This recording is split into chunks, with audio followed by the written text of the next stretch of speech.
On PrimeTime Politics tonight, the Prime Minister and opposition leaders spar over the outcome of the Trudeau-Biden virtual summit. MPs will debate what was accomplished. As COVID-19 vaccine shipments to Canada ramp up, glitches and confusion seem to mark the initial plans by some provinces to speed up the vaccination process. And the latest cost estimate for Canada's new warships jumps to $77 billion and could go higher. The parliamentary budget officer will be here to explain the numbers.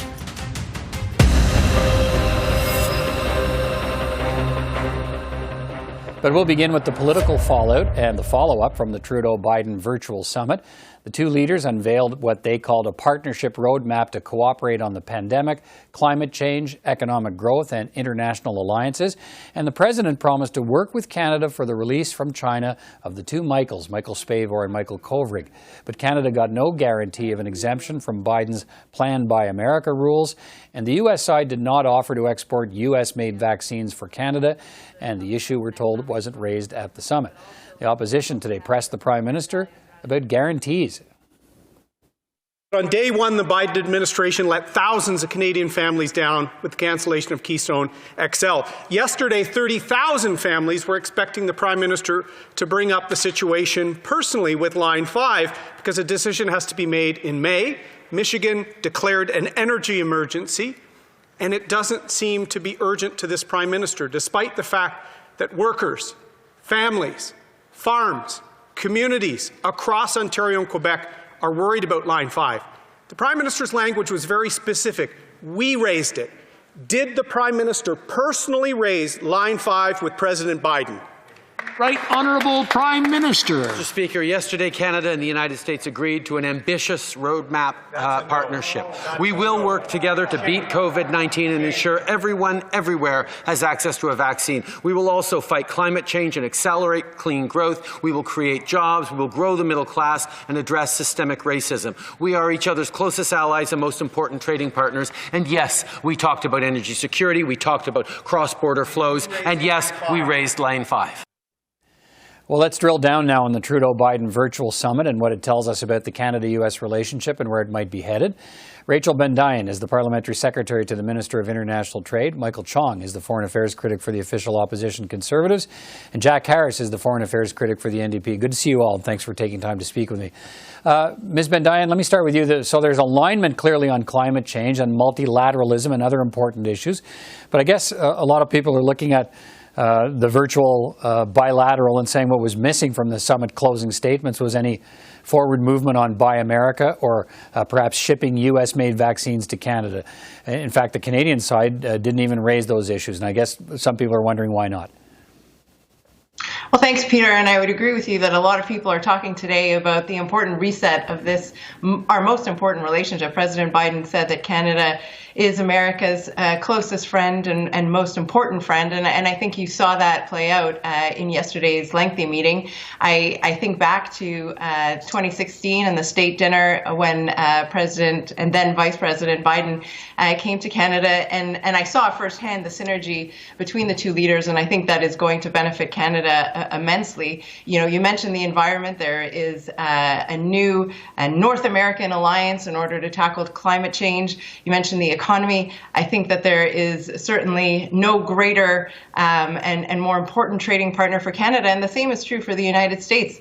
I mean, Canada sells more, goods to the United States. The United States buys more goods from Canada than Japan, China, and the UK combined. So there is. Yeah, I guess what I'm asking is, we didn't hear about Buy America and we didn't hear about vaccines, and I'm wondering whether we should have. Why weren't those issues pressed by Canada? They're on the top of Canada's list of things we'd like to see help from the Americans on, but we didn't get that yesterday. Well, Peter, I wasn't in the room, but certainly vaccines was raised. It is our government's obsession. Every single angle and every single partner is certainly being pressed for vaccines for Canadians. We know that vaccines are what Canadians need right now, and we are certainly working on it. You see this week the most doses of vaccines coming into Canada, and that will continue to wrap up. It was raised. It sounds like it was raised in the context of everybody needs to get vaccinated to make to allow trade to continue, to allow the borders to reopen between the two countries. But we're not hearing that Canada made a plea for the president to deliver U.S.-made vaccines to Canada. But let me come back to that. Mr. Chong, there's clearly immediate movement on the climate change file, something that never happened with the Trump White House. And there's a strong statement from Joe Biden calling for China to release the two Michaels. So what's your assessment of the bilateral? Well, I think it's a good start to relations with the new administration. But at this point, as with many things with this government, it's just a lot of talk and not a lot of action. As you've pointed out, the government failed to secure more vaccines for Canada that are being produced by Pfizer just across the border in Kalamazoo, Michigan. They also failed to secure an exemption for Buy American policies, particularly important as the North American economy recovers from the economic fallout of this pandemic. But is it reasonable to expect the Americans to ship vaccine to Canada before they've vaccinated all of their own people? You know, we've long been close allies, the two closest allies in the world for many, many decades. And when 9/11 hit, Canada opened up its borders to American aircraft that were landing in Newfoundland and ensured that those Americans were safe and secure. And so we believe that both Canada and the United States should work closely together on the vaccination, securing of vaccines during this pandemic. And so we're disappointed that Canada was unable to secure the procurement of vaccines that are being produced by Pfizer just across the border in Kalamazoo, Michigan. Okay, Mr. Harris, what's your assessment of that first bilateral? Here we are almost 24 hours later.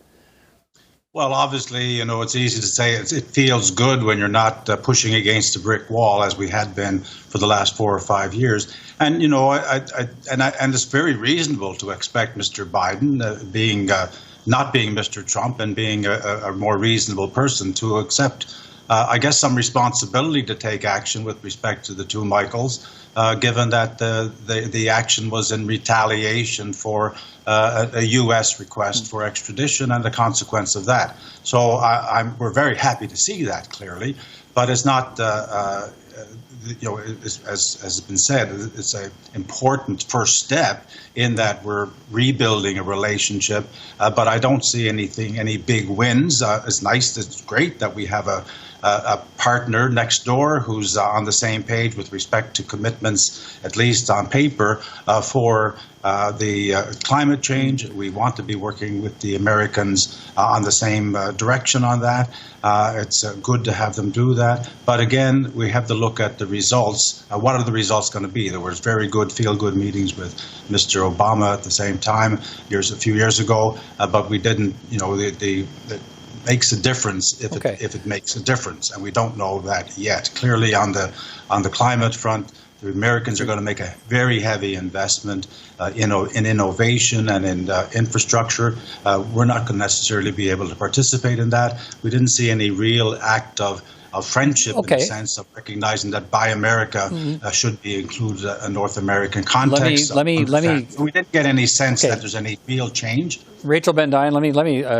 It occurs to me maybe there's a pivot there. I mean, if the focus is going to be climate change and greening of economies, does that perhaps present an avenue for Canada on the Buy American file? If you demonstrate to the Americans that you're in lockstep with greening your economy and moving forward on climate change, is there a possibility that makes them more open to considering Canada for an exemption on Buy America?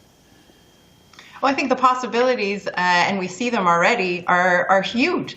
When I read, the readouts, when I look at the notes of what President Biden said specifically, he talked about a new clean infrastructure plan with Canada. He talked about cross-border electricity being transmitted between our two countries. There are enormous economic opportunities that are going to stem from the alignment on environment and our fight against climate change with the United States.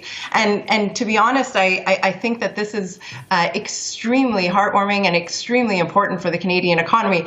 I can't help, with as much respect as I have for my NDP colleague opposite, I can't help but say that it's very hard to take the NDP seriously on the question of yesterday's bilateral when hours before they released on Twitter a fake agenda of this meeting between the incoming president, the new president of the United States, and our prime minister. Is that really the approach the NDP wants to take with our most important trading partner and ally. I think Mr. Singh jumped in to say that was a mistake, but it happened. You're right. So, Mr. Chong, let me have you pick up on that. Are there advantages for Canada if you have these two continental partners moving in lockstep on climate change? And what are the advantages and what are the possibilities that might present for Canadian business? Well, there will be no advantages for Canada if we're locked out of this economic recovery. The President has proposed a $1.9 trillion economic recovery plan. A large portion of that is for a green recovery. But that will be of no benefit to Canada if we cannot secure a Buy American exemption. And so we're disappointed that the government of Canada that the Prime Minister was unable to secure it. You know, I might add, Peter, that I'm happy that the issue of Mr. Kovrig and Mr. Staver, who have now been held in detention for over 2 years, was raised. But I'm disappointed that the Prime Minister did not appear to raise the issue of the Uyghur genocide, nor did he appear to raise the issue of Canada joining the Quadrilateral Security Dialogue, which we believe Canada should join, which we believe is essential if we are to start to work with our allies to defend Canada from the threats that China is posing to our citizens, our companies, and our values. Mr. Harris, let me finish on you. We did get I think certainly the strongest statement we've heard on the two Michaels from a U.S. president in 6 years. 5 years. But we didn't hear is how he plans to back that up. He said Canada and the U.S. will work together for the release of the two Michaels. What do you want to hear next? Well, I think we want to see results. Obviously, this has gone on incredibly in a terrible situation that has enormous consequences for Canada, as we've seen. America has to do something, whether it does it behind the scenes or whether it does it in public. If it works, it works. I think their action has to be taken, and the proof of the pudding is going to be whether we see. You're talking about dropping the extradition. You want them to drop the extradition case against Meng Wanzhou? Well, what mechanism is used or chosen? I think the Americans may have a lot of ability that we don't necessarily see and know, but dropping the extradition, of course, would be the most direct way. But there was, I think, a clear indication that they don't, they're not expected to do that, or they're not intending to do that. Lots to watch as the relationship continues to develop with the Biden administration and the Canadian government. Thank you all for your time today. We'll talk again.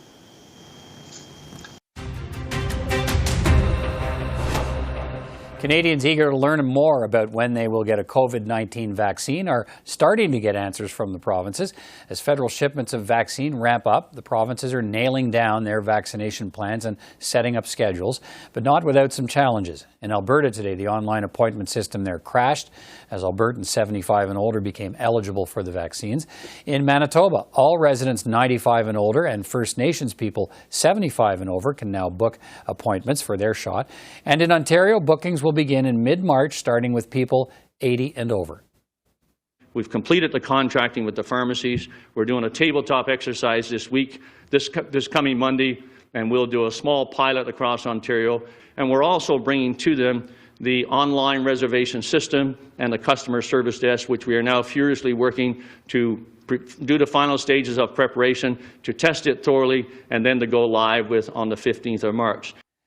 Well, Dr. Alan Bernstein is the president and CEO of CFAR, a Canadian-based global research organization. You can see he's with me now. Dr. Bernstein, thanks for taking time to speak with me today.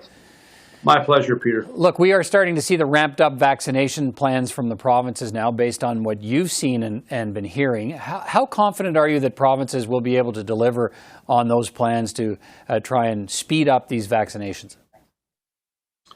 Well, I think, now that the deliveries have increased, I think all eyes have moved from Ottawa to the provinces, and I'm confident that the provinces will iron out the bugs. It's a question of how quickly they'll do it, so that we get these vaccines as quickly as possible. And I think the great thing is Canadians really want these vaccines, and they want them sooner than later. So let's just hope that the provinces solve their problems. And every province is different. So it's hard to Yeah. generalize I mean, in terms of what's going to happen. Yeah, that may be part of the problem we're seeing early days here is the desire for those vaccines. We know Ontario will launch its online portal March 15th for booking appointments. Some people asking why it hasn't already been established. In Alberta, the online booking system crashed today on day one. And I guess I'm wondering, whether you think those problems are to be expected, or do they give you concern about just how well prepared the provinces actually are? Well, I think it does reflect the high demand for these vaccines, and I think that's in one sense that's a good thing. On the other hand, it's important to get these into arms as soon as possible. A, so we're all protected, but B, so that we really limit the appearance or emergence of these variants of concern, that are these mutant viruses that are somewhat more transmissible, like the one out of the UK or the one out of South Africa that seems to be more resistant to the vaccines. When you talk about variants, and it's really important as we follow this story to sort of talk a little bit about intersections. You have, the rate of infection, the number of cases dropping in the country, the number of variants going up, the vaccine rollout trying to take place as quickly as possible. And all of that makes me wonder which camp you're in here about a third wave, and whether that's going to be inevitable, or is there anything we can do to either seriously minimize it or prevent it? Well, I think there is. I think there's two things we can do. One is, of course, to get these vaccines out as soon as possible. The second is, I think, to keep observing, even more so now, the sort of, I'll call them traditional, it's been a year, traditional public health measures of wearing masks, keeping our physical distancing, washing hands, and keeping a lockdown in place until we've nailed it. At the end of the day, I'm pretty confident that we're smarter than the virus, and we will beat the virus. But we'd like to do it to minimize the effect on our economy and on our health as much as possible. And so I think we've just got to keep those two strategies in mind. And that's going to be key for the next few months. Right. So there's good news and bad news. The vaccines are here. They're coming in higher numbers. That's great. But so are the variants. It's been interesting to hear the last couple of days, too, and more than that, I suppose, the magnitude of this process. And when we talk about resources and who's going to administer all these doses as they roll out to the provinces. And now we hear looking at pharmacies and doctors' offices, massage therapists, acupuncture clinics. What does that tell us about the need for speed in getting these vaccinations done? Well, I think there is a great need for speed. People are getting ill every day. People are dying every day. And even though the numbers are going down, they're not down to zero. And there is a risk with the variants that they'll start to go back up again. And I think, look, there's a lot we can learn from how the UK has done the rollout. They have done it so well. We should really be looking closely, in my judgment, at what the UK did. They had a 24/7 operation with volunteers helping out. And I know from my own circle, just friends actually, when we've talked about this and they've asked me about it, every one of them has said they'd be willing to help in one way or the other if they were asked to, or if they had a way to do it. So I think provincial governments should draw on that resource and make this an all-out effort. It's the Brits are used to doing it based on what they did in World War II. Right. I mean, have we heard enough about that in this country, about a sort of a call out to anybody who's available to help with even in some cases, doctors know exactly what to do, but other people could be trained up. Have we been hearing enough about that in this country? No, I don't think we have. And I think there's also, it's not just injecting the needle, it's someone taking a record of your name, your health card number, and which vaccine you got, because soon we're going to have a number of different options of vaccines. There's the two RNA vaccines. The AstraZeneca vaccine apparently is going to be approved any day now by Health Canada. Johnson & Johnson, Janssen just released the results of their vaccine this morning. Yeah. And those results look pretty good. 66% effective with a single dose. Yeah. With a single dose. And if that's preventing serious disease, it's 94%. So I think we're going to see the J&J vaccine approved pretty soon as well. So we're going to have options. But it also means someone's got to keep records of which vaccine you've got. Right. Let's finish on this. What about this? The idea of combining the doses of vaccines, which could speed up the vaccination process, at least for an initial dose to more people. Using one approved vaccine, then getting perhaps a different second approved vaccine for your second dose. Is that a realistic option? Yeah, I think it is. But I think we need to do the experiment first. We need to actually find out whether mixing and matching, or what's called heterologous prime boost, coming in with one vaccine of one science platform, so of an RNA vaccine first, let's say, and then the viral vector vaccine second, whether that actually gives a better immune response. And I think there's reason, sort of in theory, to think that actually will be the case, but we need to do the experiment. Now, again, there's an experiment just started in the UK to actually to ask that question. I think it would be wise for Canadian investigators to hook up with the UK's colleagues and do that trial here in Canada as well. And the trial is actually better done here because to do the trial, you need people who are immunologically naive. That is, they've never been exposed to the virus.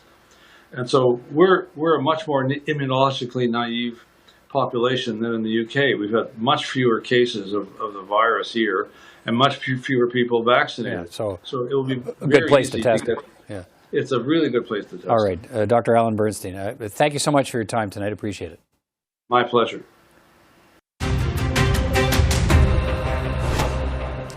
Well, the estimated cost for Canada's new fleet of 15 Navy combat ships is climbing once again. The price tag was initially pegged at $14 billion, then $26 billion, then $70 billion. And a report today from the Parliamentary Budget Officer says the cost is now more than $77 billion, and additional delays will push the cost up over $80 billion. The Surface Combatant project is the single largest purchase ever by the Canadian government. It's 5 years behind schedule, and there's still no signed contract.